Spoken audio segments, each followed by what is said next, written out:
Hey guys, Dave Lolanek. So at Sticky RX, my company, we've been looking to hire, and anybody in the industry today realizes that we're living in a different world, and trying to hire people, especially when you have a very high level culture like we do, is a bit of a challenge. So I was doing some deep thinking about what ultimately is important to us as we bring on other team members, and how do we determine what type of compensation we're going to offer to an individual, and what differentiates people between, let's say, one candidate and another candidate. So first of all, you have to understand that everything always equates to delivering value to the customer. So the customer is at the top of the pyramid, and they're not going to spend their money if they don't find value in the cost. So we as a team have to look at how do we deliver the most exceptional value to the customer. And we do that predominantly through the best quality right out of the gate, 0 defects. We want to do it in a timely fashion so that they're not waiting very long. It's a waste waiting. And we want the whole experience to be a joy. So we want to deliver them the most value we possibly can. Now, in the day of rising costs, everything that we're buying is going up. So by all rights, we should be raising our pricing. And we may, right now I'm holding off. I'm saying, no, we're not going to do that. And we're going to try to increase value by making things more efficient internally. You know, we're a lean company. We practice TPS, the Toyota Production System. So we're looking at how can we change our processes, how can we do things more effective, that where we can drive costs down, raise quality up, reduce lead time, big problem of ours. Okay, we're a small team, and therefore deliver more value to the customer. So how does an individual team member play a role in that? So I would say that there's 4 categories of team members. So level 1 would be the team member that just comes in and does the bare minimum to not be replaced, let go, and they're a decent employee, they're not awesome, they're just kind of getting by. They show up a minute before starting time, 30 seconds after quitting time, they're out the door. They do the bare minimum required. They're not enthusiastic. They don't really want to make a lot of improvements, but they're steady, they're reliable, and they're generally a decent employee. That would be a level 1 team member in our organization. A level 2 would be somebody that gets in a little bit early. They're curious when they're there. They want to learn different things. They ask questions. They're more energetic and enthusiastic about the day, and they're just wanting to get better, and they practice lean, they do some improvements, things of that nature, but they don't really self-develop. So a level 3 team member would be a person that outside of work, they're reading books, they're learning about technical trades, they're trying new things, they're spending some time to help educate and enhance their abilities, therefore they can deliver more value when they come to work and more value to the customer.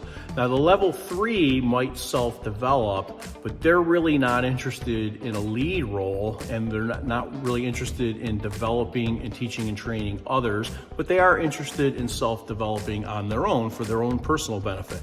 So I would say that's a level 3 team member. Now a level 4 would be a true leader. Now that's a person that is actually self-developing on the outside, both technically, both mentally, leadership, learning different things, and they want to lead and grow and raise other people and not compete with one another. They don't want to be better than the next guy. They actually want that next guy to be better than them so that everybody's raised up. That's what we would consider a true leader. So how does that play in your organization? Well, I think it's a little bit self-explanatory. The most value is going to go to the leader, a person that wants to raise others up.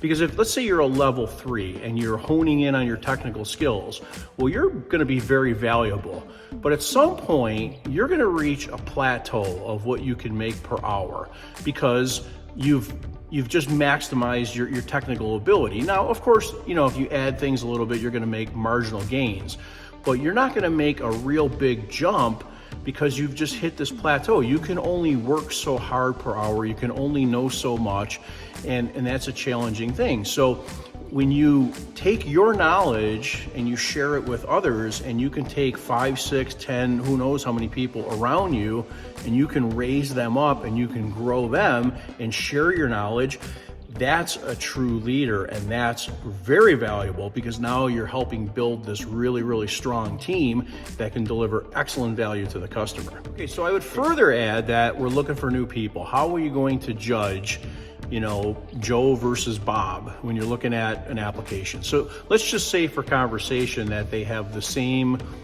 skill sets, and really maybe they need to be completely trained. So they're pretty green people.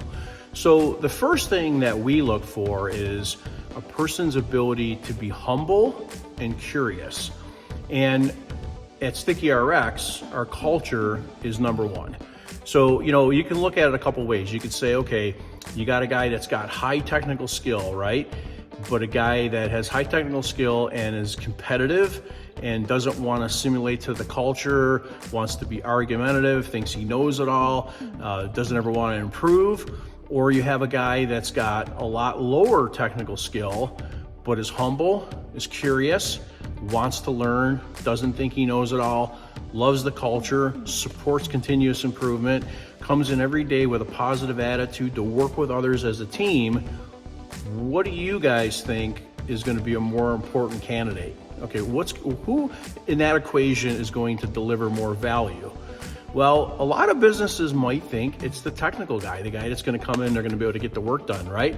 Well, I can tell you firsthand experiences, those are not the valuable people. The valuable people are the people that want to work as a team with others, that are humble and say, I didn't know that. They want to take a step back and they say, hey, teach me this other thing that I didn't realize.